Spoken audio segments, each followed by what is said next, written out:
Calling it marvellous, eh? Is that your Cockney accent? Yeah. Hello. We are covering today. We're covering the film spin-offs of Till Death Us Do Part, because Gareth and I covered Till Death Us Do Part, the series, on the British Sitcom History podcast recently. And so, as always, when we look at the film spin-offs, we bring Sol in to lend his film critical eye. And also because you like a good sitcom spin-off film, don't you, Sol? I do, yeah, I do. I have quite fond attachment to the Till Death Us Do Part film. It was one of the only British sitcom films that I watched in my big attempt to watch all of them that wasn't completely shit. You just watched the first one then? Well, I'm not sure I agree with your assessment there, but I do think they do something interesting with it. Whether or not it's shit is another question. But this, rather than just sending them on holiday, they do this kind of anthology retrospective type thing, don't they? It's an interesting take. Okay, well let's just get a little bit of an intro here. Let's see what we're doing. So the series of Till Death Us Do Part started in 1965 and ran for 3 series, and then went on hiatus. And basically, it stopped. It did come back eventually, but that was never a plan. And in that time, they did a spin-off film, as the standard procedure was. And then, a few years later, they did a second spin-off film. Were both films before the series came back? Yes. Right, okay. So the first film is just after the series ended, and the second film is just before it came back. So yes, that first film was very much in that general ethos of, oh, look, this is a successful TV product. Let's make a film version. People will go and see it at the cinema. Yeah. And the second one seems to be very much in that later mould of sitcom films, where it was a small production company who was like, oh, maybe we can make some money out of this. Let's do a sex comedy and slap a recognisable character in it. Yeah. Now, you've repeatedly referred to the second one as a sex comedy, and I really obviously don't. it's disappointing. It's virtually a confessions film. It's a ladder away from Confessions of a Window Cleaner. Confessions of a Scouse Git. Sol, have you ever watched any of those confessions type films? I'm afraid not. I know of them. Well, I wouldn't consider myself an expert, but the ones that I've seen, the bits that I've seen, I think the second, what's it called? The second one, the Alf Garnett Saga, isn't it? That's what the second one's called. Yes. I think it definitely falls into that category. Although, of course, if our listeners haven't seen it, rest assured that it's not Alf Garnett who's having all the sex. It's the Randy. That would actually be funny. There's not. That would be good. There's a bordering on sex scene, which is Alf Garnett, but everything else is kind of implicit. Oh, these two are having an affair. But I mean, I guess we'll get there later on. Oh, he wakes up in bed with the woman. Yeah, exactly. He's obviously he wakes up in bed after shagging. Yeah, exactly. Yeah, but sex comedies don't show any sex. What do you think this is? I thought they showed. You just saw Robin Asquith's bum hanging out of a window. Exactly. We don't see any bums in it. We don't see any bras flying off with a whistle going. Woo. That's true. There's not even boobs. Actually, yeah, right. You're right there.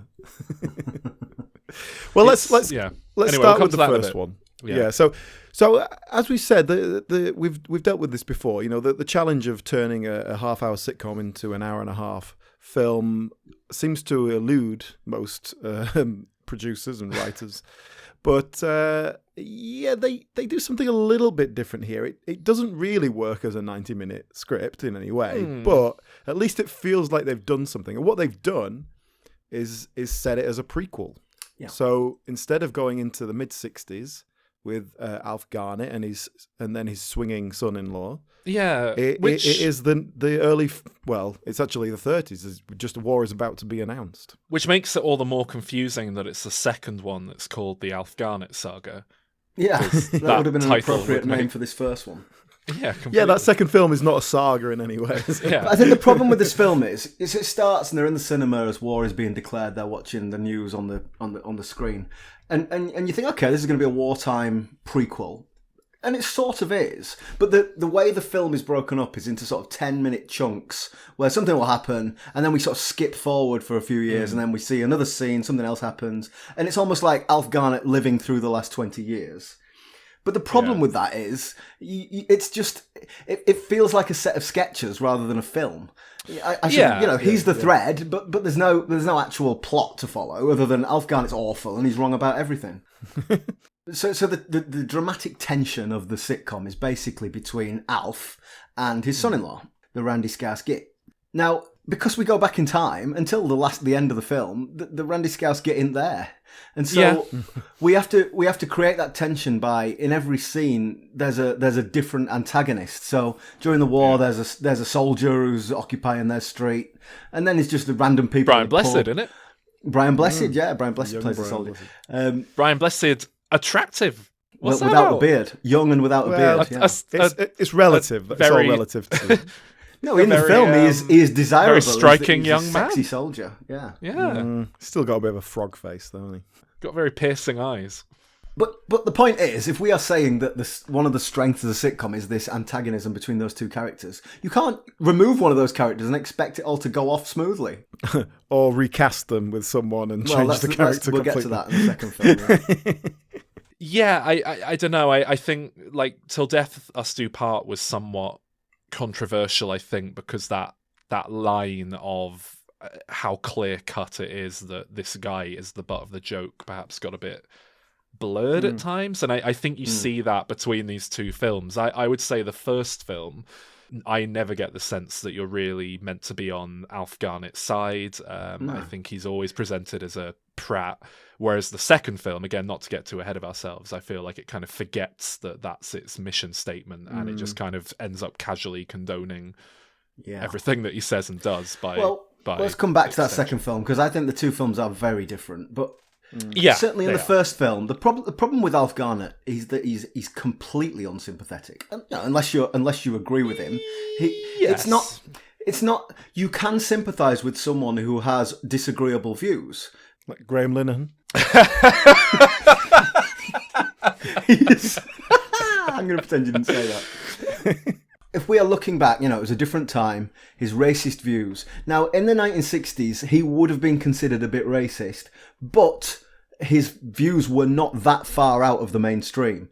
And, a lot of people supported Enoch Powell. And so he was like close enough to the mainstream to be able to poke fun at. Whereas now, his views are considered way too out there and so not comic fodder. But that is not my point. My point is that even in 1965, he was a horrible man. That whole retrospective of the last 20 years in that film, we get no indication of any affection or love between him and his wife. No relationship between him and his daughter. He's just an awful man, and that's the fundamental problem with Till Death Us Do Part for me. I hate him. He's horrible. Going off the first film as kind of Till Death Us Do Part virgin, essentially, like I don't find him a completely reprehensible figure. I just look at him as, he's this poor figure of a kind of shit hand dealt to him in life. People did get stuck in marriages that they weren't particularly overjoyed about back then, still do now. He's living in squalor. He doesn't know any better. I don't know. To me, it felt like watching a kitchen sink drama from the same era, like a Ken Loach film, but it's kind of got moments of comedy in it. I got that as well. A kitchen sink drama is really a good comparison to the series in general, because it is really social realism, and this is supposed to be a little snapshot of realism. And I think that is partly its strength, but also a problem, because it means you're creating a very realistic protagonist here in Alf Garnett, who is an unpleasant person.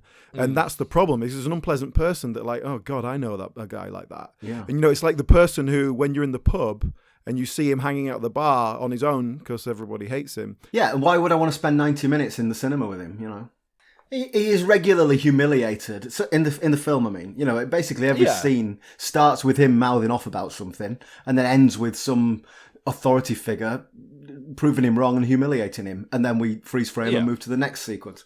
But there's no consequence of that. He's humiliated, and then he goes home and shouts at his wife. Yeah. I mean, again, in this first film, I never felt like... It felt like he and his wife were kind of bickering, but it didn't feel like either one of them was particularly nastier to the other one than each other. Do you know what I mean? It just felt like it's this couple that are sick of each other. Well, Alan made the point when we were talking about that. I think this is, you correct me if I'm wrong here, Alan, but this is explicitly said in the series. He considers himself a good husband because he doesn't hit his wife. And in 1965, that's probably true, unfortunately. You know, as good as she could expect. Yeah, which is a damning indictment, really. But again, that's where context changes. That was 50 years ago, and you know, I think it's reasonable to expect a husband to have a higher standard of than that. You know, that's what I mean. Where its strength is its weakness. I think this is a very realistic character. I think if you went to a wedding in working class London in the 60s. Yeah, a pretty good chance the dad would be out of his face and would then throw up on someone's dress. You know, like that's not. Amazing. I think that's totally believable. But I think I would hate to be there and to see that and to have to live with that person. I don't think you'd have to go back to the 60s for that. Well, exactly. Solid chance. That, I also hate people now as well. I mean, for me, like I say, it feels like a British classic slice of life kitchen sink drama. It's a British tradition to be a drunken wanker. Yeah, and for me, this film works on that level. It's a slice of life, but it's a bit more palatable than a lot of those other grim, realistic films, because ultimately this plays it relatively light-hearted and, you know, tries to get some laughs in there. And well, let me just clarify, actually, because we've ended up getting to this whole discussion straight away, which you inevitably do with Till Death Us Do Part. But actually, I think Till Death Us Do Part as a series and as a whole is quite good. It's very funny at times. It can be very satirical. I prefer the earlier stuff when Mike is a bit more active. And I think it sort of dilapidates as it goes along, but everything does. So I'm not too worried about that. And I think this film is a pretty good example of the level of humour that you get in the series. It's just not, it doesn't work particularly well as a film, but I think there's some really interesting stuff there. So just because I don't like the character doesn't mean there's nothing here that I like. You know what I mean? Yeah. I that's certainly my read on it. Like I say, I've only seen the first episode, but this felt kind of like the show's formula working, but just kind of put into a medium that perhaps isn't the best fit for it, because it becomes a kind of meandering, very low stakes affair. But I think sort of Gareth was getting at this earlier.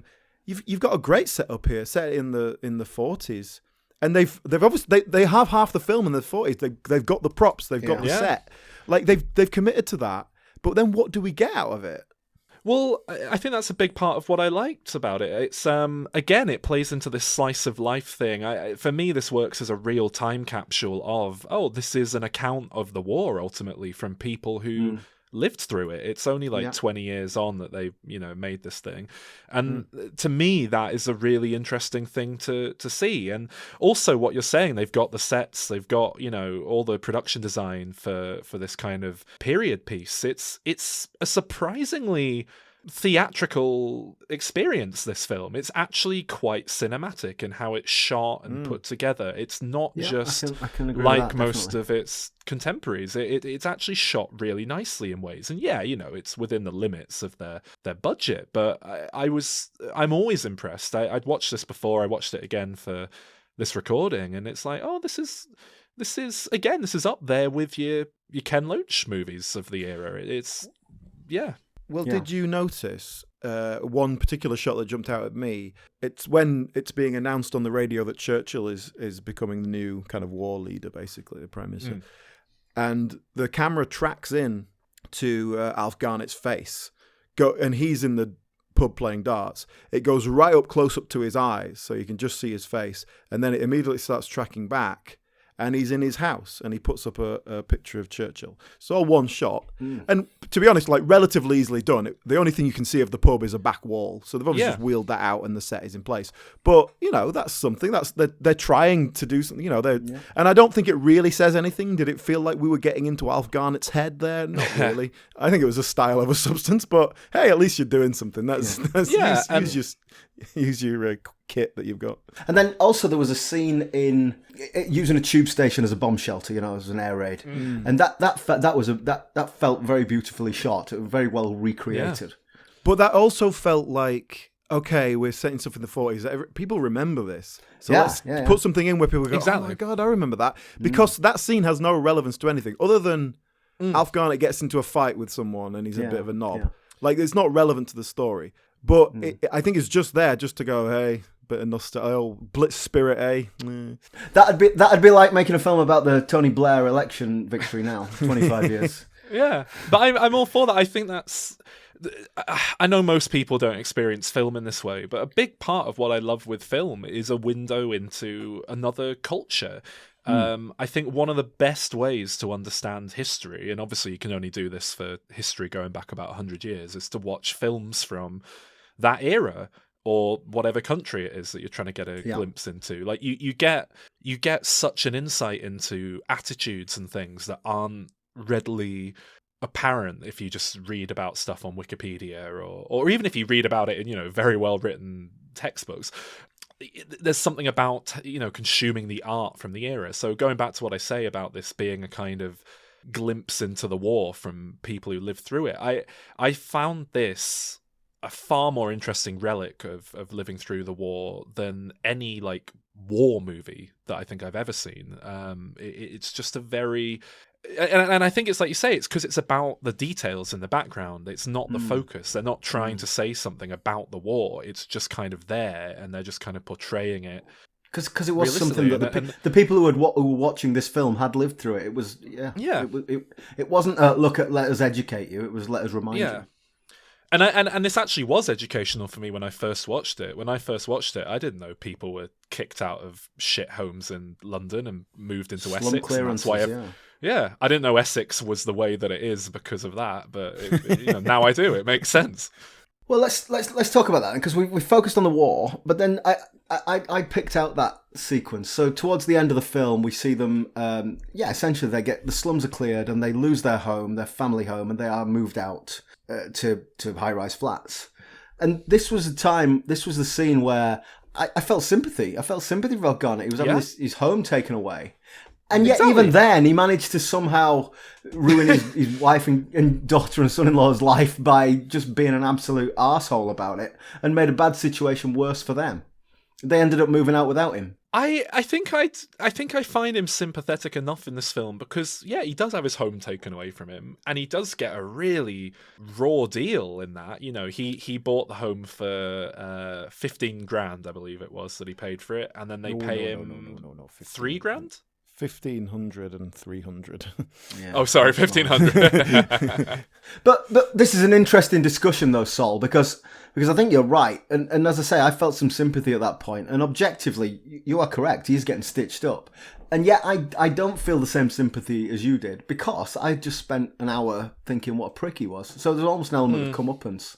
But as I say, I do wonder if you're letting knowledge from the rest of the show kind of cloud your opinion of him, because I like I say, this is really all I know this character from, and he is a prick in this film too, but I don't know, I think within the context of the film there's enough to kind of just about get away with, all right, he's not a great guy, but he is having a bit of a rough time, and even being stuck in this high-rise flat at the end, like even then he's like, all right, I know it's normal to have your kids in the late 20s living at home in the 60s, but it's still like, I don't know, it felt like that must have been shit. He's got his daughter living with him and her boyfriend, and he hates her boyfriend, and they're in a very small like flat together as well. It's just, I mean, I'd get stressed out. I'd probably start not being quite as extreme as him, but I'm sure there'd be some little sarcastic comments coming out at the dinner table.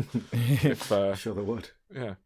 Just in terms of a plot of this first film, what else happens? Because the basic plot is the war story, and then we have the kind of they're getting thrown out of their house, but it never really coalesces into a proper narrative. It's like we say, it's just a meandering slice of life.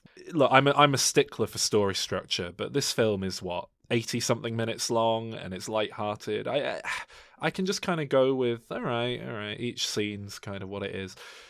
But it's definitely a weakness of the film. Like a whole film set during the war or with a clear beginning, middle, end would have been preferable. And there's a lot they could have done. Like they could have latched onto the whole Alf's been drafted and now he's got to get out of that thing, which happens in the film. But in the film, it's just kind of glossed. Yeah, he gets it's just a letter to show that he's a hypocritical coward. Yeah, exactly. He gets a letter drafting him. Then there's one scene later on where he's like, "Oh well, I couldn't go. I begged them to let me go. Begged them, but they wouldn't let me. It was too important to hear." And it's like, right, that's dealt with like that. That could be the film. That could what James some as actual he tries to get out of the war. Yeah, and that you could get some actual sympathetic emotion out of him there. It's perfectly reasonable to not want to go to war and die, but then it is also quite cowardly. But then I think, cowardice is a very understandable, empathetic like emotion. Yeah, like, it would have made him a lot more relatable. Yeah. But as we're dealing with the context of the time, one of the little sketches we get is they go to the World Cup final in 1966. Oh yeah. Yeah, and that's another exactly what I'm on about. Encapsulation of a moment in history from people who lived through it from very close to the time. It's like an East London Forrest Gump, isn't it? And happened in there. But that's it. Like, obviously meant something Forrest to the Chump. People involved. and it's a good example because they just go to the football and watch the match, and it progresses. It's not funny.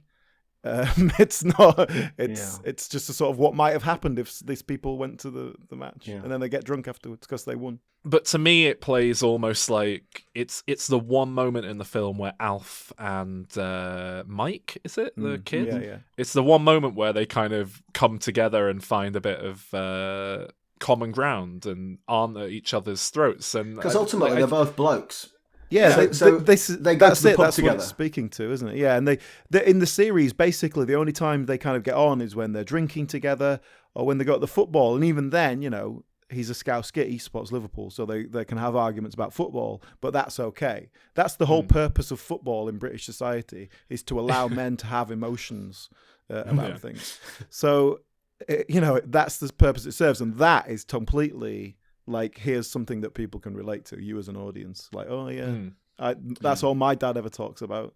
Football. But the football comes pretty much in the third act, and it's very messy. It's not handled as well as it might be, but I think it does kind of work to provide a degree of like closure. These characters kind of find their common ground. Like I say, it does provide a little bit of structure. Now, the failing there for me is that I would like to see that between him and his daughter more than between him and his daughter's boyfriend. But I think that probably speaks to gender politics of when this film was made.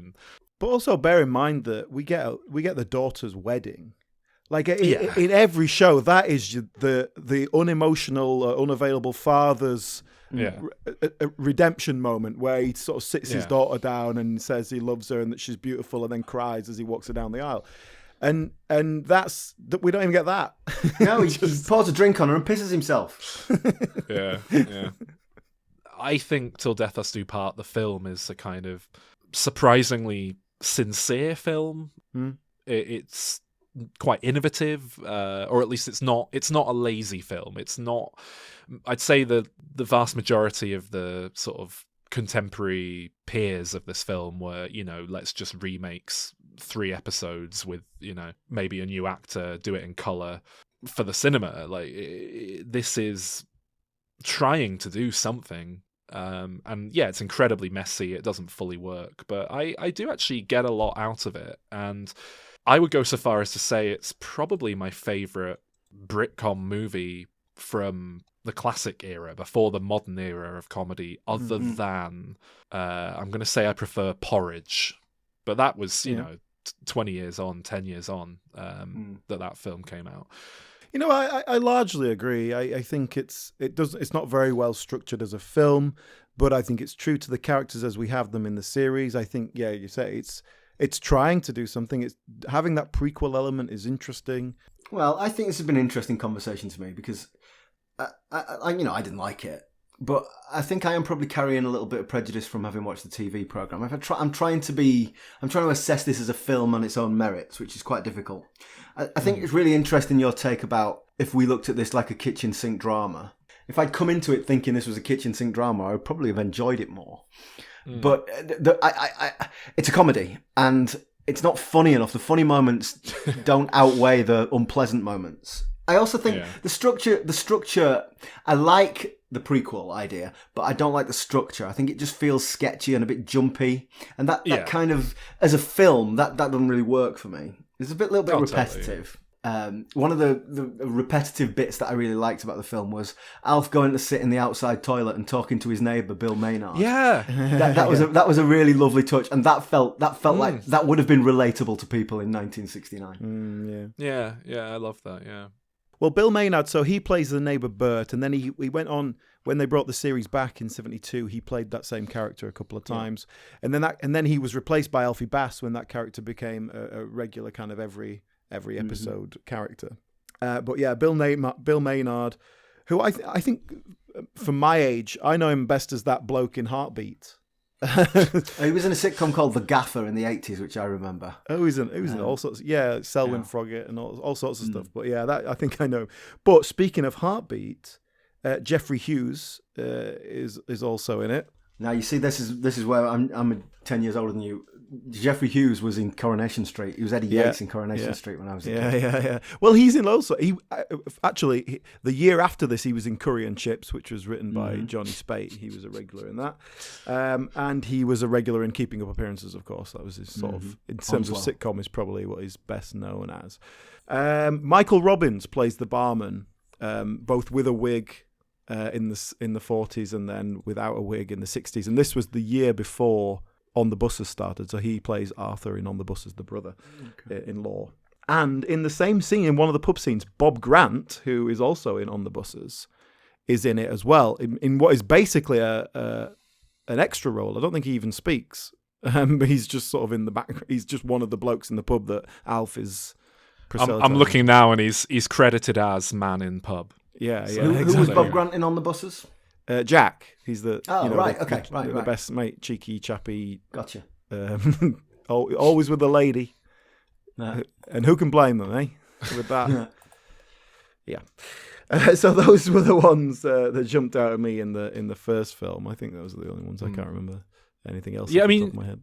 I find it very interesting the roles that you kind of go to for what someone is to you, because I'm looking up these people as you're talking about them. Jeffrey Hughes, to me, is most significant for being the voice of Paul McCartney in animated Beatles form. Yellow Submarine. Do you see? I believe the cartoon. I'm guessing, or maybe someone else in the cartoon. As the cartoon. But do you see who the voice of Ringo Starr is in Yellow Submarine? No. Let me have a look. Paul Angelis. Paul Angelis. So he's the one who plays the Randy Skarsgård in the next film, which we're about to talk about. Oh, wow, I see. Just, there's not that many people with a Scouse accent in the 60s, You can't spread them around too. Acting. Was that a Scouse accent? Well, that's a good way for us to lead into the second film, I think, isn't it? Well, to lead in, what happened was the series had finished in 67. They did the film in 68. And then nothing. Actually, they did do a special in 1970 for the election. But then I think there was no intention to make any more of the series, so why not sell your characters up the river? And then, the second film came out in 72, and it was late 72 that the kind of revival of the series happened. But it wasn't anticipated. The series had finished; it was done, and it came back as part of that raft at the time of the BBC going, oh, we don't want to show black and white stuff, but we can just remake our old shows in colour. And so, Steptoe and Son got revived, this got revived. Are you being glib there, or did they literally remake old scripts? No, not really remaking old scripts, but just sort of rebooted the shows and brought them back. But there was a lot of repetition. There was a lot of, not a shot-for-shot remake, but a lot of repurposing of storylines. Right. Yeah. Okay. Well, I asked because the second film has the feel of a totally different mentality behind the production and different people putting the money in, basically. It feels like they're going after different markets, they've got different intent. It has the feel. Film. It has the feel of, we made the first film because we had an idea and we wanted to kind of give the show something of a send-off. The second one feels like someone drove a big truck of money up to the house and we couldn't say no, and we just had to kind of churn some shit out to a deadline. When I first watched this, so I was watching this series and I watched the films along with it, and I could not believe that this was written by Johnny Spate. I thought... Yeah. And then it is. It feels like it's been handed off to some other writers. It feels like they've taken the intellectual property and just done something completely different with it. Yeah. Which is not... I use the word intellectual advisedly. Yeah, which is not out of the question. That might happen. But that's not what happened. Johnny Spate not only wrote it, but he's in it, so he was definitely there. He was involved, and Warren Mitchell, who plays Alf Garnett, was very closely associated with the character, and like we say, he carried on this character for 30 years, basically. And, a lot of what that character is comes from him. Maybe he only read the parts of the script that he was in, because it's really like a lot of the Alf Garnett stuff is fairly kind of what we expect, and it's all the Mike and Rita stuff that is just like, what's going on here? What's happened? And obviously they haven't got the same actors, like sort of step one. Well, so this is the problem with the film. Firstly, we've got different actors playing Mike and Rita, but I'm all right with that in principle. The problem is that Mike and Rita are completely different characters. They're not different actors. They're doing a completely different thing in the narrative. Yeah, and it's not, to be clear, it's not that their performance is completely different. It's the way the characters are written and behave is so utterly different. And it completely, we spoke about the formula of the show and the setup here, and the changes they make to those two characters completely undermines everything that I know about Till Death Us Do Part. Before we get into this on too deep a level, should we kind of give a broad overview of what plot there is? Go on. All right, so basically they're living in their high-rise flat. Yeah, in that sense it is a direct sequel to the first film, because in the series Sol, they never move out. They stay in the same house in Wapping for the entire run. So that never happened. Right. The slum clearance never happened. Huh. Interesting. It's an absolute nightmare if you're trying to. Well, I don't think people cared about. Yeah, people didn't care about what was and isn't continuity. People didn't care about that in the 60s and 70s, did they? So yeah, they're in their high-rise flat, living together. Rita's got a job, but Mike hasn't. He's just living on the dole. Really, Alf doesn't really have any plot at all in this one. The only sort of story comes from the Mike Rita plot, which is that they have a bit of a fallout because Mike is cheating on Rita categorically, and blatantly. Rita sort of catches them vaguely in the act and then goes off and maybe does or doesn't sleeps with a black guy to get revenge on him, and it's just kind of about that. That's the point. This is the Mike and Rita film, and I guess there's a decision made there to move it on to the next generation, but that's not what Till Death Us Do Part is. I think Mike and Rita film is fine. I don't have a problem with that. I think the problem here to these characters lay it all aren't out Mike and Rita. They're not Mike and Rita. Yeah. Well, it's not even that. It's the talk about reprehensible, unlikable characters. Everyone in this film is vile. They are, the phrase you guys like, it's a different time. It was a different time. But the passive racism on show is from everyone. Liberal use of... It's not very passive in the most part, to be honest with you. Well, yeah, I was going to say, liberal use of a word so kind of archaic that it's quite jarring to hear it now. Yeah, people don't even use it anymore. Not because it's racist, but it's just outdated. It's just so old. It's like when I hear the N word, it's like bloody hell. That's a strong, unpleasant, cutting word. But the C word here, not that C word, the actually really bad one is. It's just like, oh yeah. It's very jarring. It's a very jarring word to hear in a film, but God, it must be 40 or 50 times they use that word. But also, it's not like if it was Alf and you were like, oh, bloody racist Alf, I'd be like, okay, well, yeah, it's Mike. It's Mike who we've been led to believe is this progressive guy, and now suddenly because his wife's cheating on him, even though he's cheating on her, all of his principles are gone, and he's just as racist as Alf. But one thing I'm really keen to do is to take the heat out of the words. So we've just talked about that horrible word that they use, and that's jarring. Yeah. But if you take... So the example I always quote is, in Fawlty Towers, the Major uses the N-word, and that's horrible, and it's like, oh God, can't do that. But if you take that word away, the scene works. The scene works because it's this silly, doddering, racist old fool, and we're laughing at him. Now, if you take that horrible word out in this film, it's still racist. It's still, if you don't use that word, it's still, oh my God, my wife is sleeping with a black guy. This is the worst thing that's ever happened.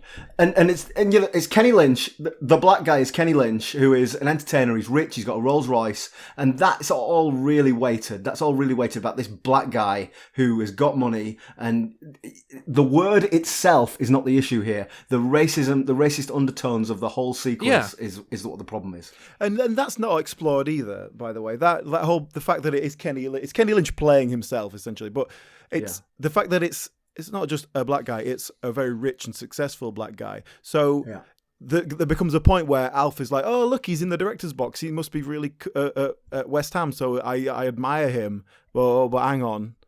He is black, though, so I can't admire. Like, we get a little touch of that, but we don't really assess that in any way. Does that affect the way they think that this is not just a black man, but it's a black man who is, societally speaking, better than them, or higher than them? Does that affect it? We don't know. We don't get into any of that, really. But also, like I say, we never get the sense that Mike is upset about the cheating so much as it's cheating with a black man. Mm-hmm. But also, it's just a stupid plot anyway. And like we say, these are not Mike and Rita, the characters that we are familiar with from the other film and the series. Mike's meant to be somewhat likable, I think, in what I've seen of him, and here he is just horrible. Like he's got no redeeming features at all. He's an awful man. He's a lazy, worthless, knobhead up front, which completely undermines the progressive left-wing argument throughout the show and the series. It kind of has this sense of, when you're young and the world's ahead of you and you've got this, strong ideology, there's a sense of, well, look, we're going to go out and change the world and screw you, Granddad. And it completely undermines everything we've seen before to see this, oh, actually he's now turning 30, close enough, late 20s. He's still sleeping all day in his parents' flat. He's not even got any desire to make something more of himself. He's quite content to, go collect his dole money for doing nothing and then spend it immediately, walk round the corner, spend it on drugs, go and cheat on his wife who's out working. For me, the big problem is that there was always affection and love between Rita and Mike, and that was contrasted as this abrasive relationship of Alf and Else, and that's not just disappeared; it's turned on its head.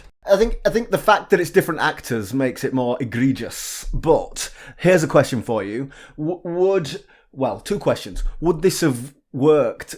Would this have been different if it had been Una Stubbs and Tony Booth doing the same script? And the second question is that why they didn't turn up? Do you know, Alan? I don't know specifically why they said they weren't going to do it. I suspect they read the script, yeah. But they came back for the later series, they were still prepared to do the characters. But I don't think you can underestimate how much those actors bring to the characters, especially in the early days when those characters were being built. How much Tony Booth is in Mike. When they're going at each other and arguing, it feels like two people arguing because they embody those characters so much. Yeah. It doesn't feel scripted. Also, the relationship between Mike and Rita, there's a real beautiful chemistry between Tony Booth and Una Stubbs. That they do seem like they get on well with each other. They're comfortable with each other, rather than two actors who are playing at it. So I think that does bring a lot to it, and obviously that's missing. But these characters are so far removed. I don't know if it was an element of, well, hey, we've got different actors, so let's try and do something different. Let's bring something different to it, and what do people want? Crap sex comedy. Okay, yeah, I can do that. Yeah, no problem. Yeah. But it's not like you keep saying sex comedy as if Mike's running around pinching bums and it's lighthearted even in a completely. That's exactly what he's doing. He sees that woman walking along by the canal or the river and goes chasing after her. He has an affair with one woman in a pub who is clearly happy to have a kind of no strings attached, but like ongoing relationship with this married guy. Yeah, but we very much get the impression that is one of many, like, or that he would be happily go to someone else the next day. Like, it's not like he's just really connected with this woman and he's like considering leaving his wife. No, I know, yeah, that's the implication, but it's not like a, you know, it doesn't play like a sex comedy to me. It just plays like a guy. Again, it plays closer to kitchen sink drama. It's just not pleasant. It's well, what do you need for a sex comedy? What is it missing? Well, lightheartedness. Apart from boobs. I'd say comedy, but like obviously this film doesn't quite do the best job in that department all round. But like I say, like an attempt at comedy, a light-hearted tone. I don't feel like any of him cheating or no, I know what you mean around. actually, but it has the language of a sex comedy in that we have a close up of buttocks and then they kind of scamper off after her. But yeah, you're right. It's not really fun. Like a sex comedy has to be fun, doesn't it? It has to be like getting her underway. It's sordid. It's actually quite dark. Yeah, and I think it would be a lot less pleasant, like to go back to what you were saying before, if it was the original cast. I think it would be worse. I think it'd be nastier and less pleasant to see, because here there's a sense of, well, it's not really them, so they're different people altogether. Just to clarify something, Tony Booth, the actor who plays Mike, in the 70s was in the Confessions films. He was like he was the mate. So Robin Asquith was the main guy, and he played the mate, like we have a mate in this. And so I'm not saying he's above it, but I think he would have had enough respect for that character to go, hang on, this is not that character. This is not what we do. Yeah. We've got this weird subplot in this film. They're up in a high-rise, and their neighbours are John Le Mesurier and Patsy Byrne. Oh, yes. And this is just this... It doesn't really go anywhere, but it's just this really weird relationship where he's really controlling and he does everything. He won't even let her go to the shops. And she's just like this infantilized woman. But I don't really know what the point of it was. It didn't go anywhere. Well, I think the idea is... Wouldn't it be funny if Alf Garnett's next door neighbour was the perfect husband and was the loveliest man in the world who like does everything for his wife and, you know, blah blah blah blah blah. But then they take that hypothetically, but that's not what this is. But that's what I mean. It doesn't because then they take it to the extreme that she is like living a hellish existence because she doesn't get to do anything. And he controls every little detail of their lives by doing everything. Yeah, I think you're trying to find too much in that there's not meant to be there. To be honest. I think that's the seed of the idea. It's just not done very well. I don't know what else it would possibly be. I don't think I didn't get the impression that he was trying to do everything because he wanted to give his wife the easiest life she could possibly have. I think he was a control freak who was just like, well, no, don't do anything because you're not going to do it right. I need to be doing my way. Yeah. It's just another form of abuse, basically. This whole film is men abusing their wives in different ways. But that's it. They're neighbours, but that doesn't really tally either. He's a bank manager. Alf's a dock worker, and they make a big thing about him clearly being a lot better off than Alf, and it's like, right, would he also be relocated from some shithole in Essex to this high-rise flat, which is the implication here? And like the film makes it quite clear that they're like not in a particularly nice flat either. Like they've been, you know, put in a crap one, and this guy's a bank manager back when that meant something, you know. It's like that was the Captain Mannering's job, you know. That's the job that is respected in society. So it doesn't really. I don't quite know what that was. And it doesn't go anywhere other than it gives us someone for Alf Garnett to be up against so that we can see how annoying Alf Garnett is. Basically, But then you know how they got trapped in the lift a couple of times because there was a lot of power cuts in the 70s. That was the timely reference there. Yeah. Well, you know there was a third guy that they got trapped in the lift with, and they were playing cards and discussing politics and stuff. Mm-hmm. Yeah. Do you know who that was? Who played that character? Go on, tell us. No, it was John Bird. John Bird, as in Bird and Fortune, Bremner Bird and Fortune. Yeah. Okay. But he's much younger and quite fat, and it doesn't look like him at all. But it is him, I assure you. Okay, that is interesting. Wow. And he was just sort of up and coming in the 60s satirical scene. Yeah, it doesn't look like him. I'm looking at a picture of him now. It does not look like him at all. I can tell, but only because you told me. What else happens? There's a scene where Alf drops acid by mistake. Does he? Oh yeah, that's right. Yeah. So no, let me clarify this then. So Mike has bought some drugs, but decided not to take them, brought them home, and then almost gets caught. Someone walks in, so he sprinkles it on the butter. No, it's a sugar cube. It's a sugar cube. Oh, it's a sugar cube. Okay. And so he hides it in the butter dish because he thinks no one's going to look at a butter dish all day. So that would be a great place to hide it. So Alf puts the sugar in his tea, and hilarity ensues. I see. Right. He takes one sip of his tea, and then, as we know, acid works in a kind of 3-minute time delay, and then suddenly you go cook-a-dook-a-doo and turn into like a bird. That felt like a very 1970 reference. He just shouts some gibberish words. Everyone's like, what? And then, of course, acid, as we know, also works by kind of laying a kind of VR over the top of reality, so that, like, when you go to the pub, for example, instead of seeing all the people stood around drinking, you see a load of Jamaican fellas banging the steel drums and doing a limbo dance. We get the opportunity to see a blacked up Warren Mitchell in this little drug sequence. And if you're if you are a racist, it kind of it makes you quite friendly and nice. Which again, there's a seed of a good idea in there. Yeah. Oh, Alf takes acid, and now he's loving and nice to his wife, and he's not racist, and he's getting along with black people. Yeah, that's the only time I've watched a lot of Till Death Us Do Part recently, and that's the only time I've ever seen him kiss Else. Is when he's his tits. But it's like the problem is, it's too messy, because that's a nice idea, but then it doesn't quite work if he's also jumping around on the balcony, nearly falling off outside, thinking he's a bird, and Mike has to coax him inside. They seem quite unconcerned about him. They're not walking on the balcony. Yeah, that as well. Yeah, nearly falling off at one point. Not like he's in control of walking around on the balcony. Like he's nearly dies. And the response to his behaviour is just like, ugh, he's going off on one.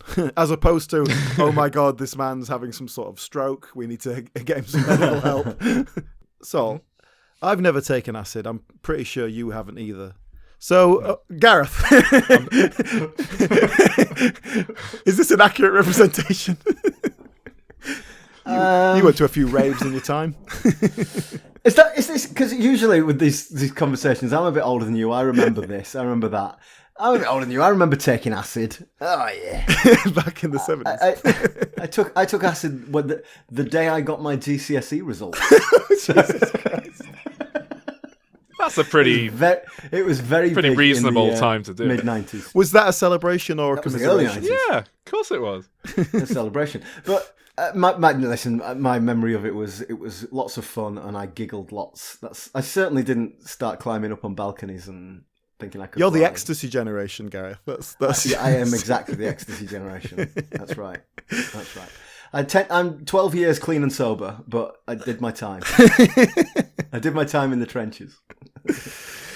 Oh my God, my mum's going to listen to this, isn't she? Oh, she's not going to like that. If taking acid was like this, it'd probably be all right. I might give it a go. Make sure you're not near a balcony. It'd be all right. I think you'd love it. Yeah. Does anything else happen in this plot? Because it's very disjointed. That's kind of it. I mean, at the very end, they go to bed, and then Alf sets fire to the... There's a whole fire thing. Yeah, just a total nonsense at the end. Just 5 minutes at the end for no reason. Yeah, he sets fire to the bed by smoking in bed. She kind of gives Alf a bit of comeuppance that, she sprays him down with a fire extinguisher, and he gets really mad, and she's clearly aiming it at him after a certain point and having fun doing it. So I suppose that there is a degree of closure for something there. That is rather the level that the series works at as well. Like his comeuppance is like someone throws a bucket of water on him or something. It's like that's what you get for being a racist. But even then, it's like, really the comeuppance there is he gets piss all over himself. Like, that's worse. He grabs the chamber pot under the... Yeah. I'll tell you what, though, talk about the filmmaking here, and I guess I'll say, whereas I said the first film was very cinematic and felt like a film, this doesn't feel that way at all. It feels just like, let's just stick a camera in front of it and get what's on page on camera. It feels a lot more conventionally shot and less exciting. But the special effects work on that fire, he's full on sticking his hands in that fire. He's full on grabbing at like the chamber pot CGI on fire and letting go of it and like, you know, singeing his hands. And I was watching it like, oh, that's actually pretty good. You'd never get that now because it would be all CGI. Yeah, because he was like, well, we can't just set the place on fire and then put the actor in it. Yeah, that'd be crazy. Well, that's it. You might just about for a film with a proper budget be able to have a little fire on the bed, but you wouldn't have your actor getting right in it, sticking their hands in. Health and safety gone mad. Eh? Can't do anything these days. Oh. Well, speaking of the filmmaking, one thing that jumped out at me were the scenes with Roy Kinnear, who was just like his workmate. They're walking and talking, and they filmed them all basically with the camera in front of them, and obviously just tracking back as they walk forward in a kind of Aaron Sorkin kind of way. But it was, I thought that was nice. You know, it was, and it, you know, it just let them play off each other. It was just like one long take, didn't break it up. I suspect it was because they didn't have time to film it all shot reverse shot. It was just like, look, we can only do one take, and then we've got to get out. Maybe, so, yeah. Well, that is, of course, my favorite episode of The West Wing is the one where what's he called? The president and the Bradley Whitford are just walking back and forth, shouting bollocks to each other. Oh yeah, bollocks. Yeah, I think Aaron Sorkin kind of dropped the ball that day. With witty dialogue. But yeah, so Roy Kinnear, that is sort of reprising. Well, not reprising, because I think he comes into the later series, not in the earlier series, as just a kind of workmate. He makes occasional appearances. And also we have Joan Sims here, who, when we did our episode, Gareth, we didn't really talk about Joan Sims, but she plays, you know, Grandma. She plays Gran. I looked this up. She's 3 years younger than Warren Mitchell, and she's 26 years younger than Dandy Nichols. She plays Gran. But it's obviously a nice little character role that she's doing, and she does it in the series like quite regularly without being a proper character. Because she's doing a real, like, no one actually talks like this. But then she's opposite, like, an actual old woman, which just makes it all the more clear. Yeah. So you really sounded like James Acaster then. That was weird. But yeah, so Joan Sims plays that. That's obviously, it feels a bit like when Spike Milligan turns up in Brownface. It feels like this is a character she does, and they've just written it in because it's a fun kind of a character she does. Which would work in a sketch show, but not in a sitcom. It's, you know, if it's supposed to be. I quite like it though. I quite like what she adds to the scenes, and it's sort of that next generation up. I do quite enjoy it, and the way she always dips her sandwich in a glass of gin. I don't know really get what, but is that just because she hasn't got any teeth? Yeah, I think so. Yeah. I think that would have been relatable. I think audiences would have seen that and thought, oh yeah, another woman at the club who does that. Yeah. So just one more other sort of guest appearance. I want to ask you about this, Gareth, because this is a person who I kind of know, but he's a bit too out of my time to really know what he is. But we have, as the milkman, Roy Hood. Roy Hood, yeah. Yes, the news Hoodlines. See, I know Roy Hood, but I haven't got that thing where I can place him and go, oh, I know him from that. So what is he? Do you know what? I haven't really got a smart answer for you, but I mean, I think of Roy Hood as he's been on Radio 4 forever. You know, he's had various sketch shows and things on the radio, but he has appeared in countless TV shows and films. He's a bit like Bernard Cribbins in a sense. You know, he's kind of one of those faces that keeps coming back, and you see, and always good value, always great at what they do, even if they're only in for a couple of scenes. So he plays this sort of slightly camp milkman who, and this is a scene that we've seen in the series as well, where the milkman's also the bookie. So they're adding up all what she ordered. She ordered the milk, and she had the eggs, and you had a shilling on the 3.40 at Epsom. Yeah. And, you know, well, I really like that, and I feel like that's probably really taken from reality. That if you're the person who's going around the community, going to everyone's house, you're gonna start getting your side hustle on. In what? So they just sell drugs now, milkmen. Yeah, that's what they said. That's what someone told me. Yeah, because we got an advert through the door for milk deliveries, and someone told me drugs, front for drugs, and I thought, oh, really? I'll have 2 litres of Blue Top, please. Yeah. I think the problem with this film is that it's not really sure what it's trying to be, and it's not really good at doing that. Well, is it a sex comedy? Not really. And if it is, it's nowhere near as good as those Confessions type films. Is it trying to be a kitchen sink drama? I hope not, because it's really failing at that. But the real problem is that it's not a Till Death Us Do Part story. That's the problem. But okay, I'm assessing it as a film independently. I don't think it's a very good film either. Yeah, it feels like a first draft, doesn't it? That they've kind of figured out with a bit of and I know we sort of banged on about it earlier, but the excessive repeated use of that racial term was it was horrible. I also noticed they seem to make a point of swearing more as well. They're using the word bloody just like as punctuation. And again, it just feels like, oh, we're allowed to do what we want now, and so this is what you've wanted to do the whole time. Well, thankfully the BBC stopped you doing it.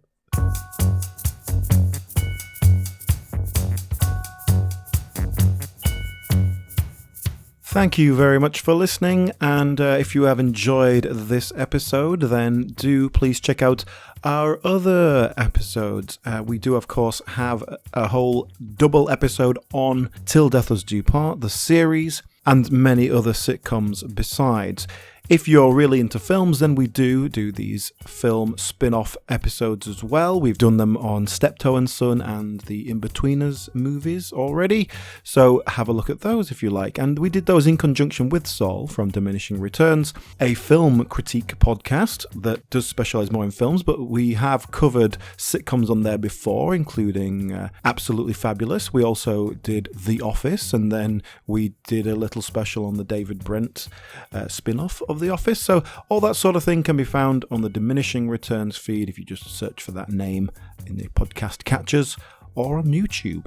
And keep an eye on us, because we will be back quite soon with our new series, and the very first sitcom we will be covering will in fact have a film spin-off, so I'm sure we will be having Saul join us again when we look at that. That opening of our next series is going to be Porridge. So start watching now, get your research done, and come along and join us for that. Thank you, bye!